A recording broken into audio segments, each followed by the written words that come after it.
कल जो है बातचीत से मसला हल हो जाएगा? किस चीज की बातचीत का? 16 अगस्त को जो है बातचीत होगी कहा है एसएससी वालों के साथ। हाँ, तो हम तो चाहते हैं, इसलिए आंदोलन कर रहे हैं कि समाधान निकालो, जल्दी से बात करो, अपने घरों को जाएंगे। यहाँ बैठने का शौक है क्या? ना किसानों को ना नौजवानों को है। ये किसकी औलाद है? मजदूर किसान की। कहाँ से आए हैं? चाइना से आए हैं या नाइजीरिया से आए हैं? अब बताओ, गाँव से आए हैं, गाँव में किसकी औलाद रहती है? तो अटैक हो रहा है हर तरीके से गाँव पे, गाँव को खत्म किया जा रहा है। चाहे किसानी की बात है, खेती की बात है, रोजगार की बात है, बेटी की बात है, हर तरीके से अटैक हो रहा है। आप देख नहीं रहे किस तरह की बातें हो रही हैं। ये लॉकडाउन से पहले भी आए थे। 6000 आदमी हैं, 6000 लड़के हैं, नौजवान हैं। रोजगार दे दो ना, आपके पास वैकेंसियां हैं, 1 लाख से ज्यादा वैकेंसियां हैं, उसको भरो, फिल करो। ये मेडिकल फिट हैं, आपके पास तैयार माल है तो उसको इंजेक्ट करो ना सिस्टम में। अगर ये सिस्टम में जाएंगे, पढ़े लिखे हैं, तो सिस्टम तभी तो सुधरेगा। ये बार बार करप्शन की बात करते हैं, नए भारत की बात करते हैं, मिनिमम गवर्नमेंट मैक्सिमम गवर्नेंस की बात करते हैं। किस तरह की गवर्नेंस है वो? यही तो बनाएंगे, इस देश का युवा बनाएगा आप और हम मिलके बनाएंगे। लेकिन बात तो कर लो इनसे, रोजगार दे दो। 2 करोड़ रोजगार की बात की थी 2014 में, आज 7 साल हो चुके हैं। 7 दूनी 14 करोड़ अगर इस देश में रोजगार होते तो देश की तस्वीर बदल जाती। एक फैमिली में कितने मेंबर होते हैं? 5-6। 15 को 6 से गुणा कर ले। अब 15 6 का 90 करोड़ लोगों को रोजगार मिल जाएगा। 90 करोड़ लोगों की समस्या दूर हो जाएगी अगर 15 करोड़ लोगों को रोजगार मिला होता। लेकिन 1 करोड़ को भी नहीं मिला है। कल जब एसएससी से बात होगी और उसके बाद अगर जो है बात नहीं बनती है तो फिर मतलब क्या? SSC stand for staff scams commission. Scam हो रहे उसमें। अच्छा। ये नई बात थोड़ा ना, रेट तय कर रखा है। चपरासी से लेके आईएएस तक 5 लाख से शुरुआत होती है। आप देख लो किस तरह की बातें हो रही हैं। मैं हरियाणा से वहाँ पे देखा नहीं, 4 साल बाद पुलिस की भर्ती आई है। 4 साल बाद भर्ती आई है, उसके बाद लीक हो गया, कैंसिल कर दिया। इनकी सरकार में, हरियाणा में 7 साल से सरकार है। 28 पेपर हुए, 28 के 28 लीक हो गए हैं। कहाँ जाएंगे हम? हमारे माँ बाप जमीनों को बेच के बच्चों को पढ़ा रहे हैं। 8-8 10-10 साल से दिल्ली में पढ़े हैं। खर्चा नहीं हो रहा क्या? ये दुकानें चल रही हैं कोचिंग इंस्टीट्यूशन के नाम पे, यहाँ पे खर्चा हो रहा हमारा। हमारी माताओं बहनों ने गहने बेच के बच्चों को पढ़ाया है। रोजगार नहीं है, कौन जिम्मेवार है इसके लिए? सरकार लगातार दावा कर रही है कि हम रोजगार देने का काम कर रहे हैं। रोजगार की अगर श्रेणी में देखा जाए तो उत्तर प्रदेश सरकार भी पीछे नहीं है। उत्तर प्रदेश सरकार कह रही है कि हमने 4.5 लाख युवाओं को रोजगार दिया है, लेकिन यहाँ पर लाखों लोग जो एसएससी जीडी के छात्र हैं वो इस बात की गवाही है कि कहीं ना कहीं सरकार इनमें आप गिन सकते हो। यूपी के पक्का मिलेंगे, 15-20 मिलेंगे। हाँ, तो ये यूपी के हैं। फिर मैं बोल रहा हूँ, तो फिर यहाँ पे क्यों खड़े हैं? और यही यूपी वाले हैं जो लखनऊ में देखा था ना, बहन बेटियों कैसे मतलब पुलिस वाले डंडों से तोड़ा था। इनको भी तोड़ा है पुलिस वाले। जेंट्स ने बच्चियों के, लड़कियों के हाथ तोड़े हैं, हाथ तोड़े हैं। 2 महीने पहले की बात है, मैं लॉकडाउन से पहले की बात बता रहा हूँ। तो ये मैं बार बार बोल रहा हूँ, गांव, गरीब, किसान, मजदूर, पिछड़ा, दलित, आदिवासी, अल्पसंख्यक, महिला, विद्यार्थी, हर चीज पे अटैक हो रहा है। संविधान खतरे में है। देश बड़ा देशभक्ति, राष्ट्रवाद की तो बात करते हो। कौन से राष्ट्रवाद की बात करते हो आप? रोटी से बड़ा कोई राष्ट्रवाद है क्या? ये लोग भूखे मर रहे हैं। ये सड़क पर किसी को शौक है खड़ा होने का। आप रोजगार दो, अपने घर जाएंगे, अपनी फैमिली के साथ टाइम बिताएंगे। 30-30 साल की उम्र हो चुकी है इनकी, वही मैं कह रहा हूँ, और एज हो चुके हैं। कहाँ लगातार जो कैंडिडेट हैं वो लगातार ओवर एज होते जा रहे हैं। परिवार को भी बड़ी उम्मीदें हैं कि हमारे जो बच्चे हैं वो वर्दी पहन करके आएंगे, लेकिन लगातार उम्र भी निकलती जा रही है, लेकिन सरकार है कि नहीं सुन रही। मुझे जिस तरह से सरकार चल रही है, मुझे लगता है यहाँ से इनकी अर्थी जाएगी। ये नारा भी इनका, वर्दी दो या अर्थी दो। अर्थी ही जानी है, वर्दी नहीं दे सकते। ये बात करो ना, हमारे घरों के आते हैं, एक पैर भी दोगे पी लेंगे। ये देखते हैं ना इलेक्शन के टाइम पे पैर दो पीते हैं। इन्हीं के माँ बाप होते हैं, वो हमारे माँ बाप होते हैं। अब ये दिल्ली की मतलब दहलीज पर आए हैं, सारे नेताओं से मिल चुके हैं। एक नेता, इतने इन्फ्लुएंसर होते हैं, वो लाखों फॉलोअर होते हैं, एक नेता इनका समर्थन कर दे, समाधान हो जाएगा। ये सारी सरकार एक है, एक ही थाली के बैंगन है। कोई सी सरकार को देख लो, अब अपोजिशन वाले नहीं आ सकते। ये लड़ किस पे रहे हैं? ट्विटर पे। राहुल गांधी का ट्विटर ब्लॉक कर दिया 10 दिन पहले, रविशंकर प्रसाद का। ये ट्विटर पे क्या हो जाएगा? ट्विटर पे ट्रेंड करने से क्या हो जाएगा? रोजगार दो इनको, अकल है तो आप तो। स्कैम की बात आपने कर दी, आप कैसे कह सकते हैं कि इतनी बड़ी संस्था जो स्कैम करेगी? आपने इसका नाम तो 7 साल से पेपर नहीं हो रहा किसी चीज का, तो क्या है वो सिलेक्शन है स्कैम? आप बता दो। अगर 10 साल से एवरेज बता रहा हूँ इंडिया में एवरेज 4 साल में एक नौकरी की वैकेंसी की मतलब फिल की जाती है। 4 साल की बात कर रहा हूँ मैं। इनको इलेक्शन करवाने तो 1 महीने में करवा देंगे।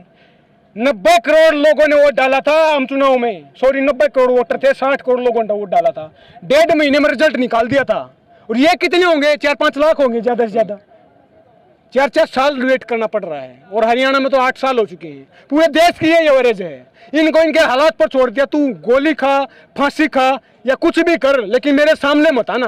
तू मंदिर में घंटी बजाता रहो, आरतियां उतारता रहो, गंगा में डुबकी लगाता रहो, कावड़ लाता रहो, इसी स्थान में बहका के रखना इनको। 2014 से पहले सरकार का एक नारा था, बहुत हुई बेरोजगारी की मार, अब की बार मोदी सरकार। तो ये कौन खड़े, फिर वही बात कर रहा हूँ। हाँ। बना दी, 2 बार बना दिया, हमने 2 बार मौका दे दिया। हाँ।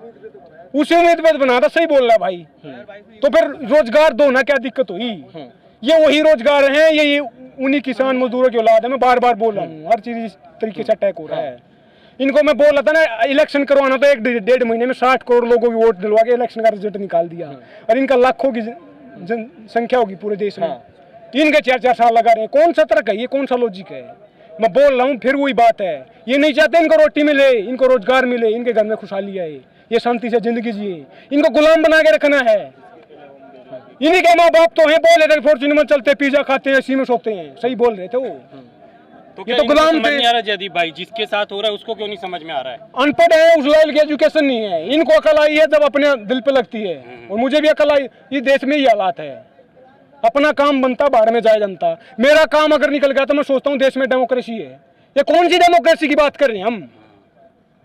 मैं फिर बोल रहा हूँ, रोजगार दो ना इनको।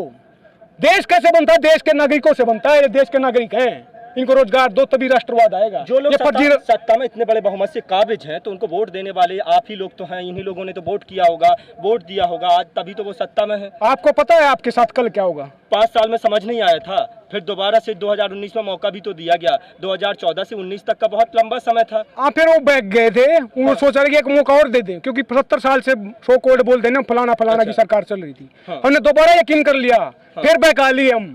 और दूसरी बात फिर सुन ले, फिर एजुकेशन है, शिक्षा नहीं है। आज भी लोग धर्म और जात के आधार पर वोट देते हैं, वर्ग के नाम पर, भाषा के आधार पर, क्षेत्रवाद के आधार पर वोट दिया जाता है। काम के आधार पर वोट देते तो यार सड़कों पे नहीं खड़े होते, लेकिन काम पे आधार पर वोट दिया जा रहा है क्या? तो ये चेतना कहाँ से लगती है? किताबों से। किताब पे तो बंदूक का पर आप देख नहीं रहे, जो सवाल पूछे जेल में डाल देंगे। बेटी बचाओ बेटी पढ़ाओ, वो बेटी पढ़ के आएगी, 21 साल की दिशा रोही थी, पढ़ी लिखी, जेल में डाल दिया एक ट्वीट करने के बदले में। एक ट्वीट से खतरे में आ जाएगा हमारा देश।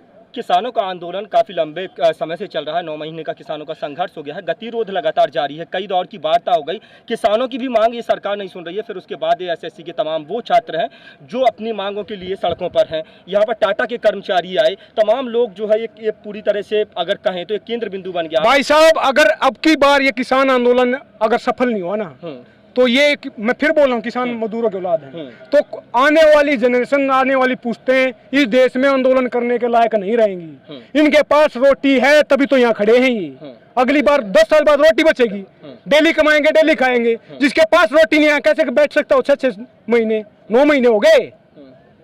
तो ये आंदोलन की परंपरा खत्म हो जाएगी, गुलाम हो जाएगा देश। कंपनियां गुलाम आपको दिख नहीं रहा क्या? अभी हम 20-20 लाख रुपए खर्च करके BTech डिग्रियां ले लेके आते हैं 5,000 की नौकरी ले ले, दिल्ली में आके 5,000 में कमरा मिल रहा है आपको। इस तरह का राष्ट्रवाद है इनका, ये फर्जीवाड़ा। तो ये तो पहले भी था ना जयदीप भाई, कांग्रेस तो पहले तब कंटिन्यू होने दे क्या? पहले आग लगी पड़ी थी, बुझाई नहीं गया आग को, लगी रहने दे। टाइम तो लगता है ना, राख बना दे कि टाइम लगता है सुधार। कितना टाइम लगाओगे? की गलतियों को सुधार। अमृत महोत्सव बना रहे हो, 75 साल हो गए, इससे ज्यादा टाइम क्या लगेगा? 75 एक बच्चा 20 साल में जवान हो जाता है, कमाने लायक हो जाता है, उसकी चेतना जागती है, वो सोचने लगता है, विचारने लगता है। 20-18 साल बाद उसको राइट्स का अधिकार होता है, शादी का अधिकार होता है, बोलने का हर तरीके से मतलब अधिकार होते हैं उसको। लेकिन 75 साल हो गए, तो कब जागोगे? कौन से राष्ट्र? फिर मैं बोल रहा हूँ भाई, ये अंग्रेजों ने किया था डिवाइड एंड रूल, ये डाइवर्ट रूल करे, प्लस डिवाइड एंड रूल भी तोड़ना भी है इनको। कैसे मिटेगा फिर ये, कैसे खत्म होगा ये? रोटी दो, रोटी दो, ये बोले ना वर्दी दो यार, वर्दी दो, इनको वर्दी दे दो।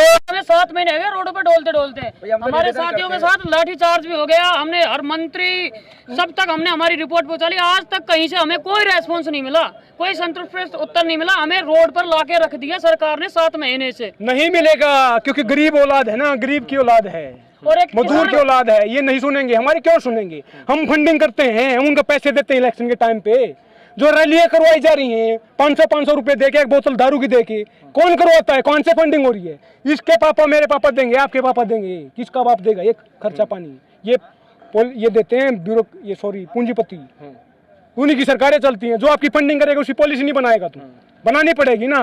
डंडे की सरकार चल रही है, माइट इज राइट, जिसकी लाठी उसकी भैंस, जिसके पास पैसा वही आगे बढ़ेगा। बाहर में जाओ देश। पूंजीपतियों से कैसे मुकाबला करेंगे? पूंजीपति मुकाबला ऐसे ही होगा, आंदोलन करेंगे। ये आंदोलन की परंपरा जागरूक कर दी है। मैं पहली बार आंदोलन में आया हूँ जिंदगी में, और हर तरह से बोलता हूँ। मेरा अब डर बह निकल चुका है दिल से। अब मुझे किस चीज का डरना है? एक सुपड़ा सांप होना, एक दिन सबको मरना है। तो मरना है तो लड़के मरो ना, दिखाओ के लिए खड़े हो। कौन से राष्ट्रवादी 5,000 की, 10,000 की, 50,000 की नौकरी मिल जाएगी? मुझे तो मिल जाएगी, लेकिन और देश का क्या होगा? जयदीप, आपको पता है कि पिछले साल CA/NRC को लेकर के शाहीन बाग में एक बहुत बड़ा आंदोलन हुआ था।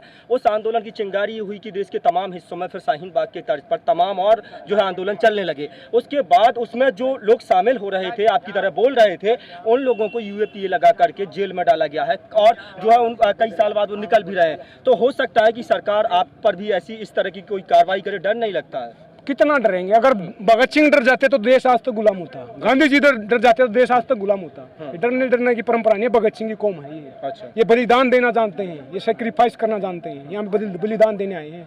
मरना एक दिन वैसे भी है, तो लड़के मरेंगे, जीतेंगे, लड़ेंगे, जीतेंगे। अंत में ही कहना चाहूंगा, भगत सिंह ने कहा था जो, उस याद करो भगत सिंह को। रोंगटा तो खड़ा हो जाता भगत सिंह का नाम सुन के, लेकिन पढ़ तो लो उसके बारे में। उन्होंने तो धर्म को मानते थे, ना जात को मानते थे, समाजवाद की बात की। समाज कौन सा बनता है? इन लोगों से मिलकर समाज बनता, उसको उठाना समाजवाद। भगत सिंह ने कहा था कि दिल में रहेगी मरकर भी वतन की उल्पत, मेरी मिट्टी से खुशबू वतन आएगी। इंकलाब, इंकलाब, इंकलाब, इंकलाब।